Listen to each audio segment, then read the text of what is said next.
पैसा बनाना एक मुश्किल काम है और पैसे से पैसा बनाना और भी मुश्किल, और इसलिए हम आपको आज बताने वाले हैं 21 ऐसे शेयरों के नाम जो अपने दाम से सस्ते में यानी कम दाम में बिक रहे हैं बाजार में। यानी महंगाई के दिनों में हो गए हैं कुछ शेयर सस्ते। क्या ये शेयर खरीदने लायक हैं? जानेंगे वैल्यू रिसर्च के फाउंडर CEO धीरेन्द्र कुमार से। तो धीरेन्द्र अपने फायदे के लिए आपको कभी गलत सलाह नहीं देते। धीरेन्द्र, स्वागत है आपका। और आपके साथ मैं मेहराज दुबे। तो आज के 3 मुद्दे क्या है फंड का फंडा में जान लेते हैं। महंगाई छू रही है आसमान, लेकिन बाजार में कई शेयर हो गए हैं सस्ते। आज करेंगे ऐसे शेयरों की पड़ताल। सस्ते शेयर कैसे पहचाने, फंड का फंडा में जानेंगे सीक्रेट। हमेशा ही सस्ते नहीं बने रहेंगे ये शेयर, और सिर्फ दाम कम होने की वजह से नहीं खरीदें कोई शेयर। किसका फ्यूचर है स्ट्रॉन्ग और किस में कितना है दम, ये भी करेंगे चर्चा। तो आप कॉपी पेन लेकर बैठ जाइए, क्योंकि धीरेन्द्र से हमें पूछने हैं कुछ ऐसे सस्ते शेयरों के नाम। लेकिन धीरेन्द्र, क्या ये सही है कि महंगाई बहुत तेज है, महंगाई बहुत बढ़ गई है और शेयर बाजार में कुछ शेयर जो हैं वो अच्छे थे लेकिन सस्ते में बिक रहे हैं? तो ये क्या है मामला, समझाएंगे हमें। बाजार किसी भी दौर में गिरने का एक बहाना ढूंढ लेता है। इस बार का बहाना नहीं है, ये कारण उचित है, लेकिन पूरे बाजार के गिरने का आधार ये नहीं हो सकता है। लेकिन अभी इस बार ये महंगाई है और महंगाई के भी कारण है, और इन सब कारणों के पीछे इनमें किसी भी निवेशक का कोई हाथ नहीं होता है। ये एक ऐसा मैक्रो डेवलपमेंट है, कहीं लड़ाई हो गई, कभी महंगाई हो गई, कभी कहीं कोई नियम कानून बदल गया, कभी GST लागू हो गया। तो अगर आप देखेंगे कि ये जो कारण है, इस पे हमारा जोर चलता नहीं है, लेकिन पूरा बाजार एक तरह से धाराशायी होता है। और छोटी कंपनियां, बड़ी कंपनियां, मिड साइज कंपनियां, और ये बाजार का ये कैरेक्टर है। बाजार साइक्लिकल है, बाजार चलता है, और बाजार का जो ये रफ्तार है, बाजार का ये जो दौर है, इसमें हमेशा गिरता बहुत रफ्तार से है और बढ़ता धीरे धीरे है।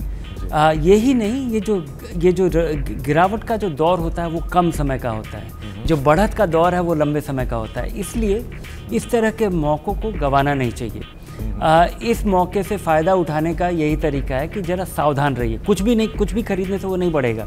सस्ता है, और अभी बहुत सारी कंपनियां जो सस्ती हैं या वहाँ भारी गिरावट देखी गई है, वो गिरी ही रह जाएंगी, वो सस्ती रह जाएंगी। तो क्वालिटी कैसे देखें, वो क्वालिटी क्या है, ऐसी कंपनियां कौन सी हैं, और किस तरह का रूल हमेशा फॉलो करना चाहिए। ये नॉन नेगोशिएबल रूल हैं, ये निवेशकों को कभी नहीं भूलना चाहिए। तो एक बात तय है जो हमने धीरेन्द्र से अभी भी सीख ली कि बाजार गिरता बहुत जल्दी है लेकिन चढ़ता आराम से है, और ये एक अपॉर्चुनिटी है, एक मौका है। लेकिन धीरेन्द्र, क्या शेयर सस्ते हो जाते हैं? क्या उन्हें सस्ते कहना सही टर्म है? क्योंकि क्या उनकी कीमत ज़्यादा अच्छी होनी चाहिए थी, बड़ी होनी चाहिए थी? शेयर मार्केट कई बार सस्ता होता है, लेकिन आपको सस्ता तब पता चलता है जब वो बढ़ चुका होता है। भविष्य में आपको पता चलता है। आप जब पीछे मुड़ के देखते हैं तो लगता है कि हाँ, वो दौर था जब ये सस्ता था। और इसलिए आपको केवल देखना चाहिए कि आप क्वालिटी कंपनी खरीद रहे हैं, बहुत अनाप शनाप दाम नहीं दे रहे हैं, और उसके लिए आपके पास एक स्केल होना चाहिए, उसके लिए आपके पास एक मेजरमेंट होना चाहिए कि आप किसी भी दाम पे किसी भी अच्छी कंपनी का शेयर ना खरीदें।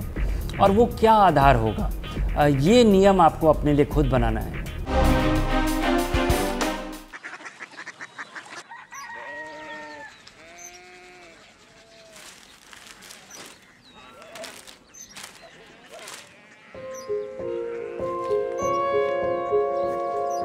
बाबा Korea city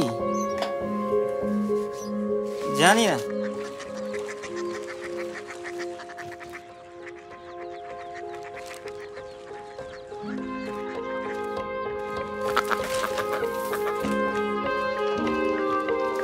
Korea city?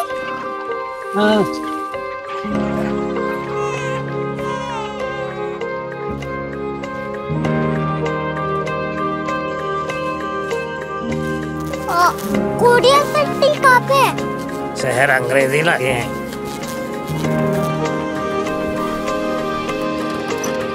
Korea city.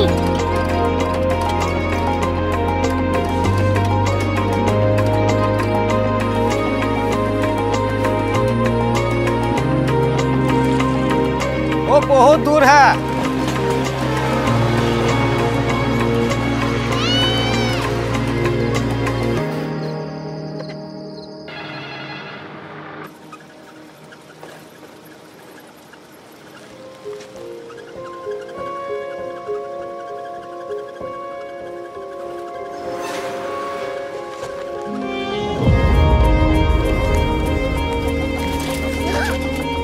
Curiosity.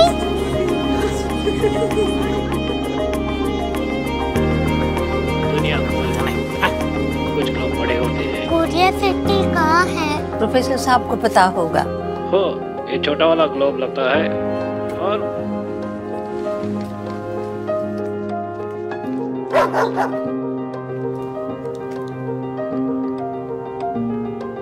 पता नहीं, मेरी बेटी से जाके मिल लो, शायद उसे मालूम हो।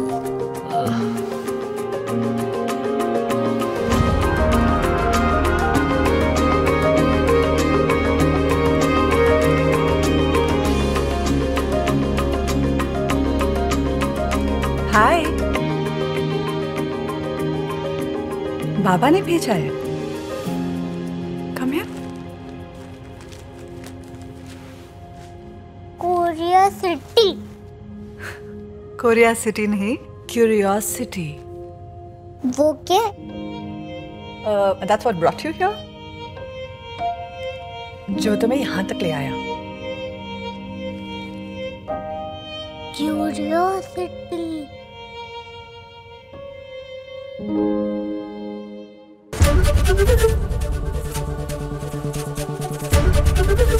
एबीपी न्यूज आपको रखे आगे।